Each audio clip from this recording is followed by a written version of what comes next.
So we should be live on both, all three of them, Facebook, Instagram. That works very well.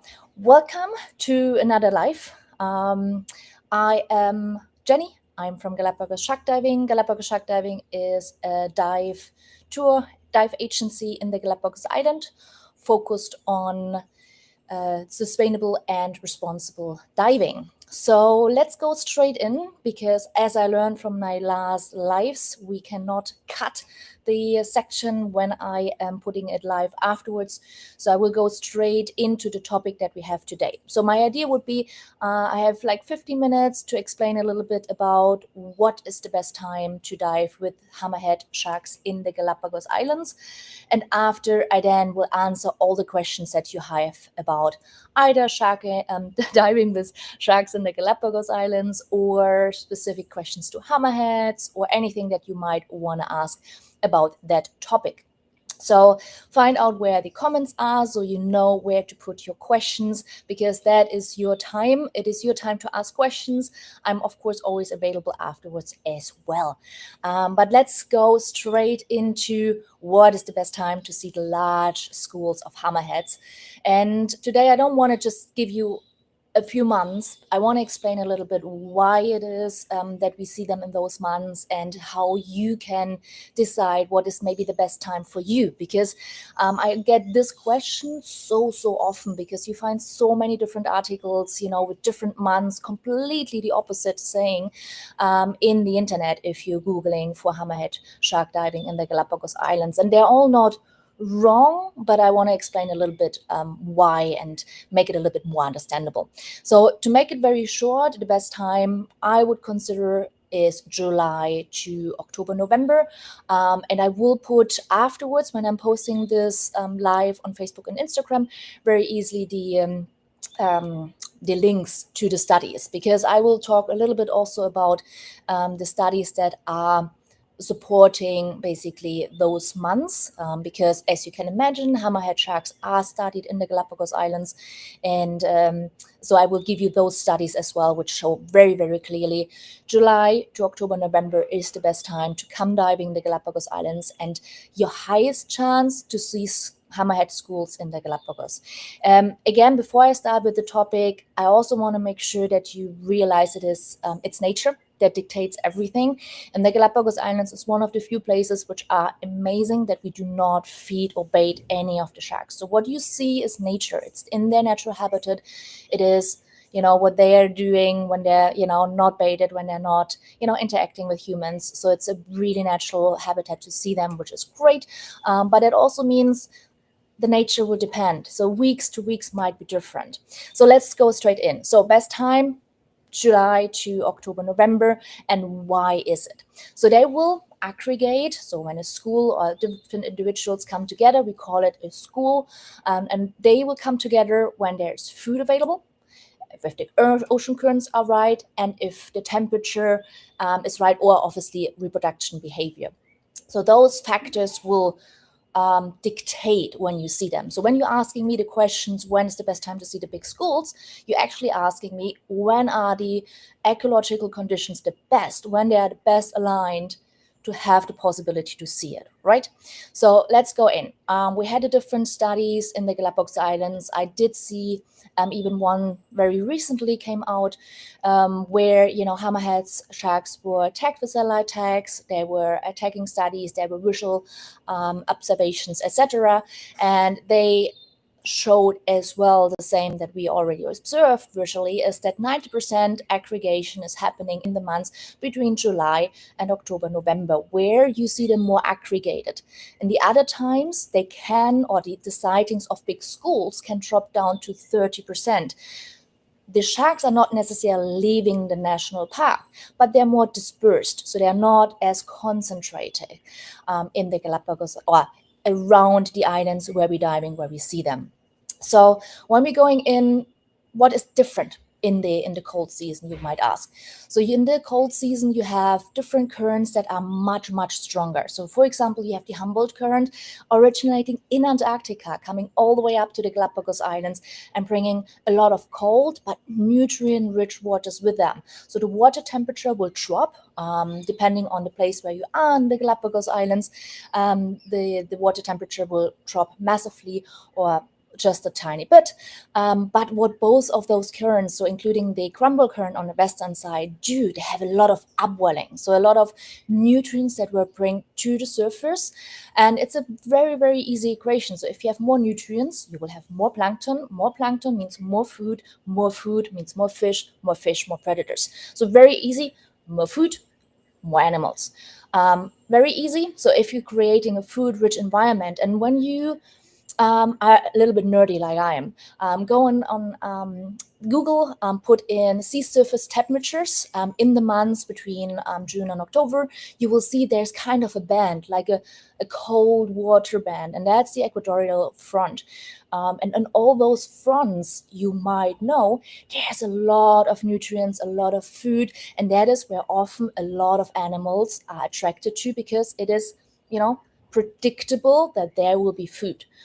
So they will be drawn to those areas. And you will see that this band, even in the months between June, July, and October, November, will vary. So sometimes the equatorial front's a little bit further north, sometimes a little bit further south, but it will be always around the Galapagos Islands. And that will also depend. So you might have a super amazing week in July and therefore a really bad one in September. So you cannot say, okay, that month is better than the other months. But you will see that this front will move. And that means obviously that the conditions are changing. So very easy. If the conditions are changing, so not everything is aligned perfectly, you will see fewer big schools.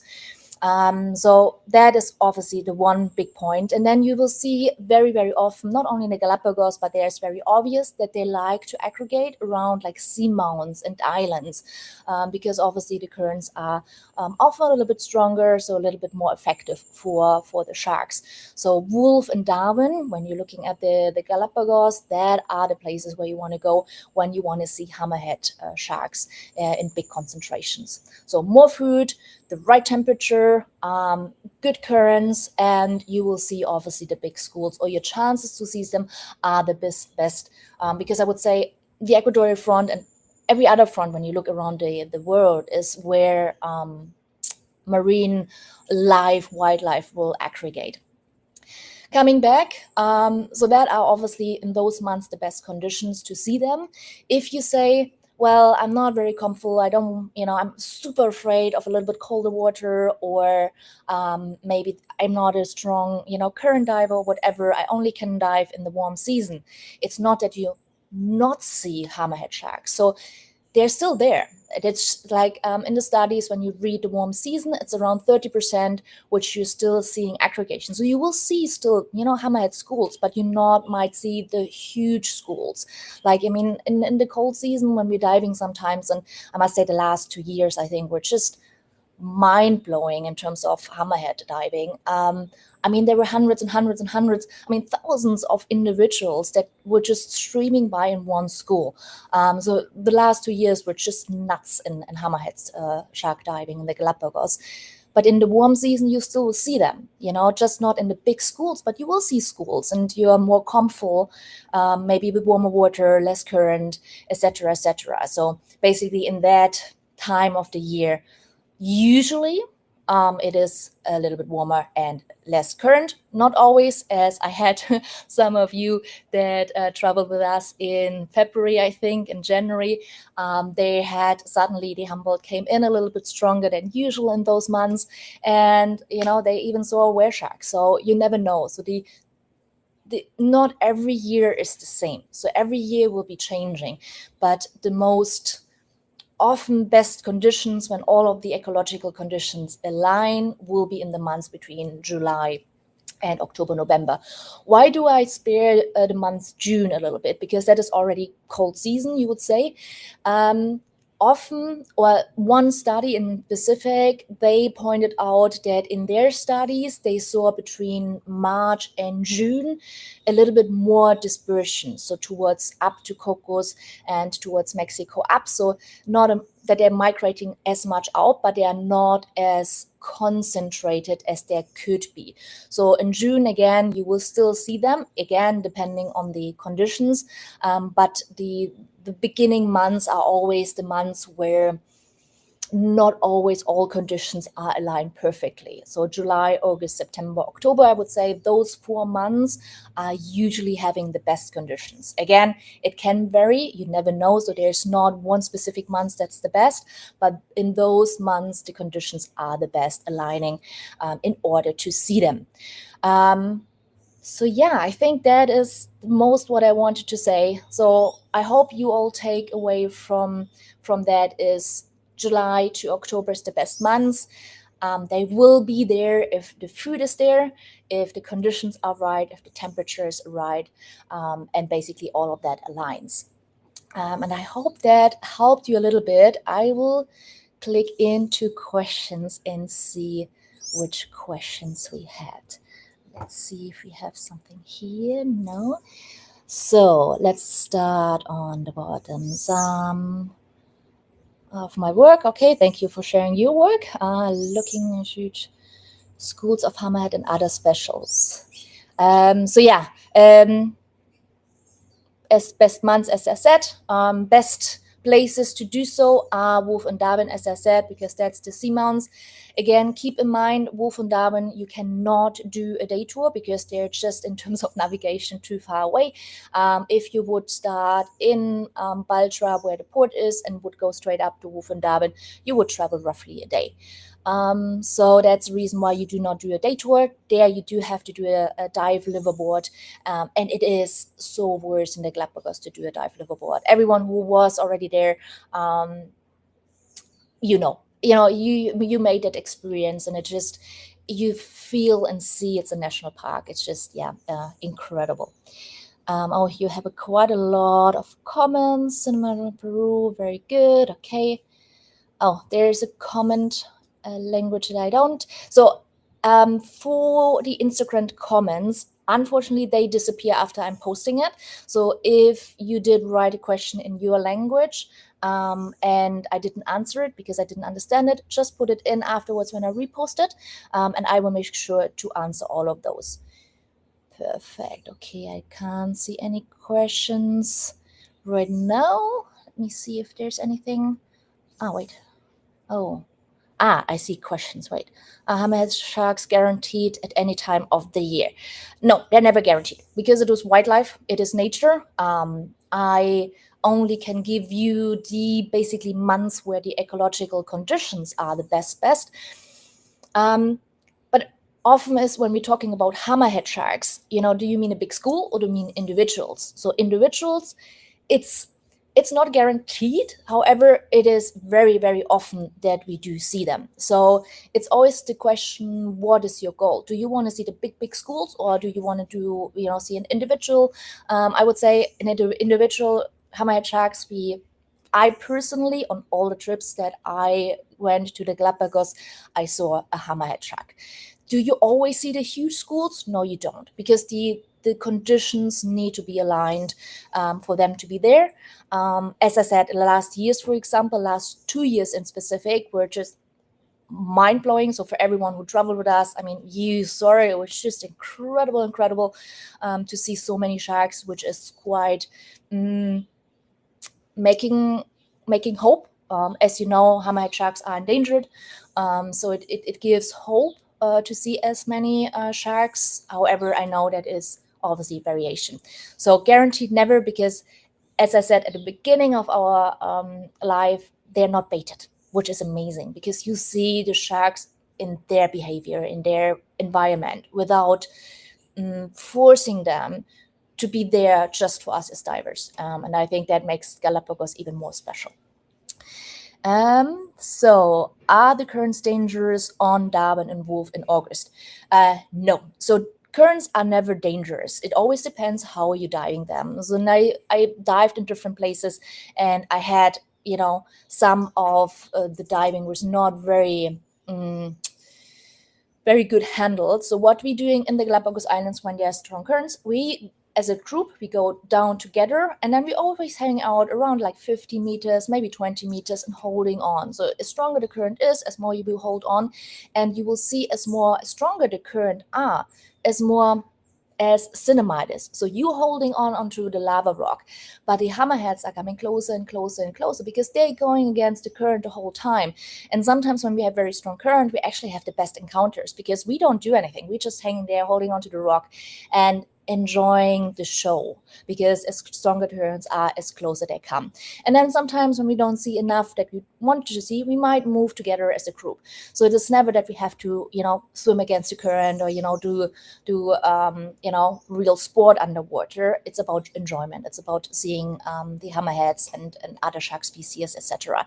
So however, we also do know that in Darwin there are places where we do have stronger currents, for example, down current, up current, etc., where we do not dive. So if you are following instructions, if you stay with the group, we're not going in those areas. So even if, for example, we would be on our safety stop, we had it a couple of years ago, and the current was much, much stronger, so pushing us into an area where we don't want to be, then we just, the dive guide knows that. They will give you the command, okay, I know we're not all finished with our safety stop, but please let's go up and finish on the surface to make sure that nobody gets in this area. So the dive guides in the Galapagos Islands, especially those on our tours, are very, very well trained. They're very good with groups, so we will not let you get in those areas. All the accidents, etc., that usually, or what you hear that happens, are often, unfortunately, when divers do not respect the rules, do not follow the instruction of the dive guides. So I would say the currents, obviously, each current can be dangerous if you're not staying and following the instruction of the guides, but the guides are very, very good. They let you know in which areas we can go and can't go. So the places in Darwin are very well known.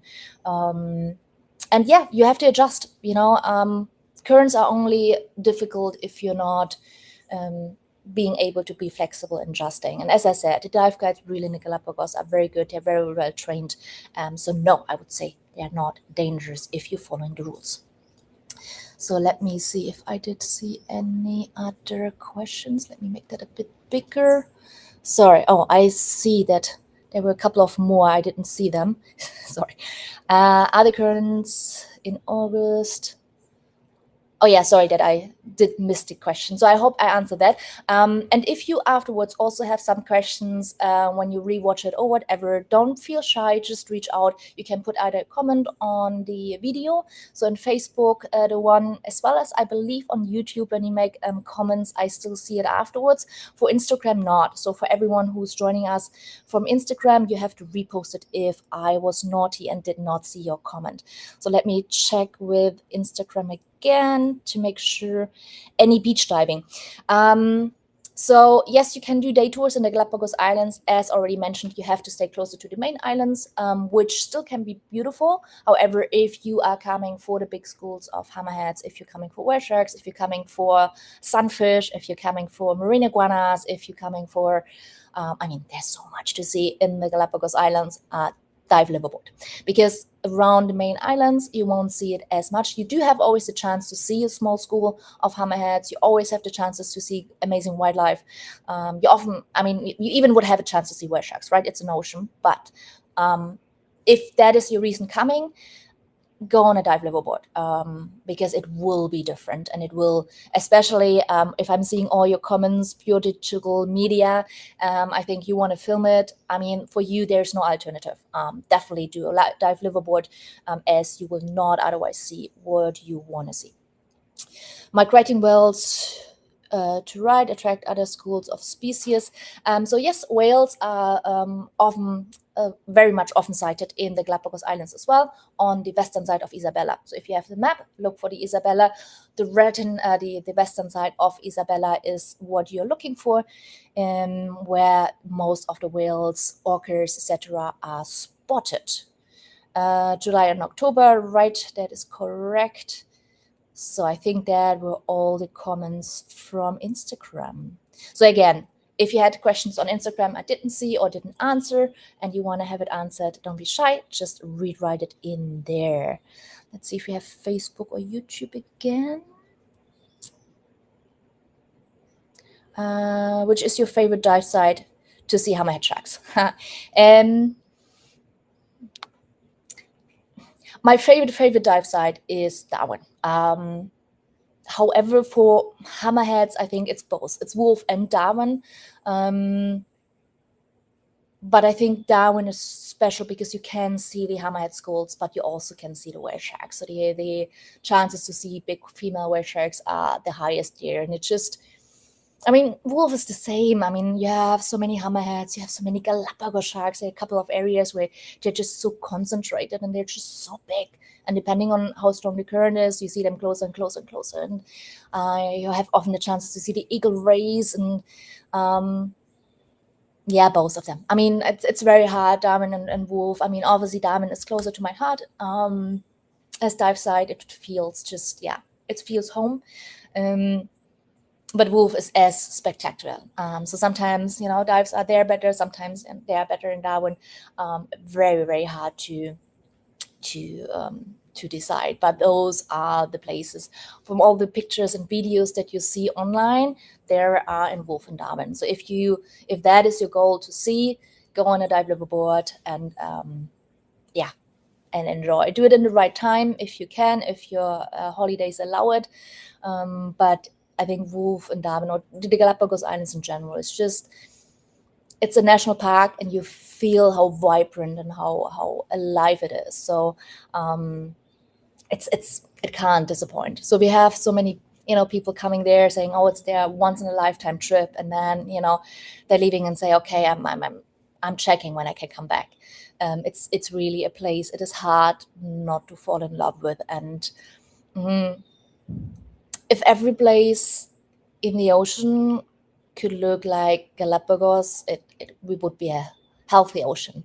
But as I said, when you look in the months, so do yourself the favor, if you're a little bit nerdy as I am, look at the sea surface temperatures, see the different fronts, I would say. I mean, in the Galapagos, obviously it's the equatorial front, but there are also different fronts around the world.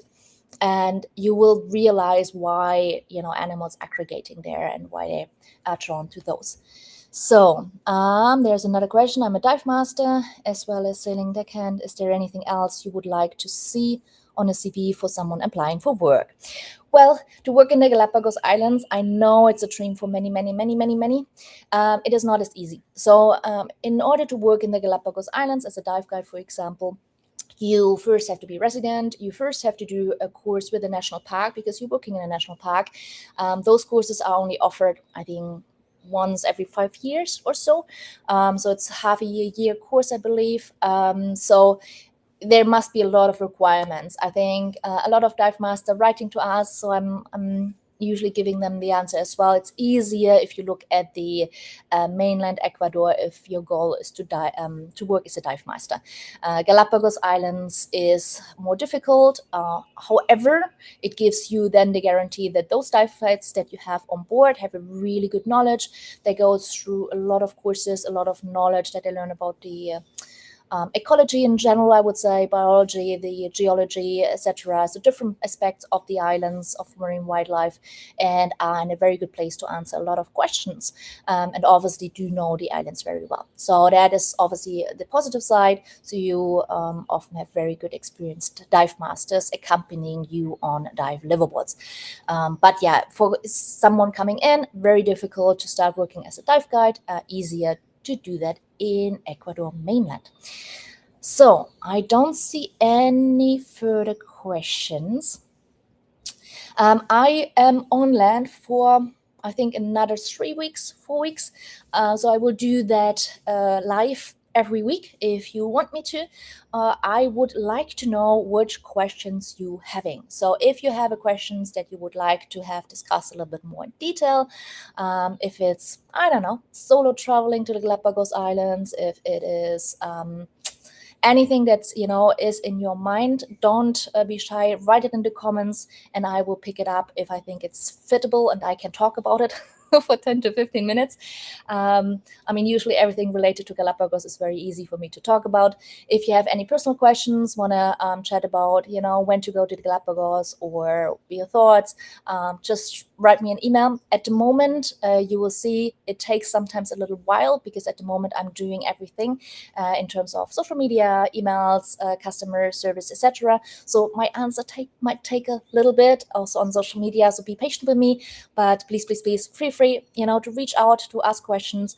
Happy to help to make, your adventure or your plans a little bit more concrete and hopefully very exciting. So let's look through if I have any last questions. No. Thank you, George, for the thank you. And their Facebook is no more. Perfect. Then I will repost this video. So feel free to zoom in and check it and to share it if you like and think it is usable and interesting for someone as friends or people. And hope to see you all next Sunday for a different live, which topic I still have to decide. Wishing you all a beautiful Sunday and see you soon. Bye.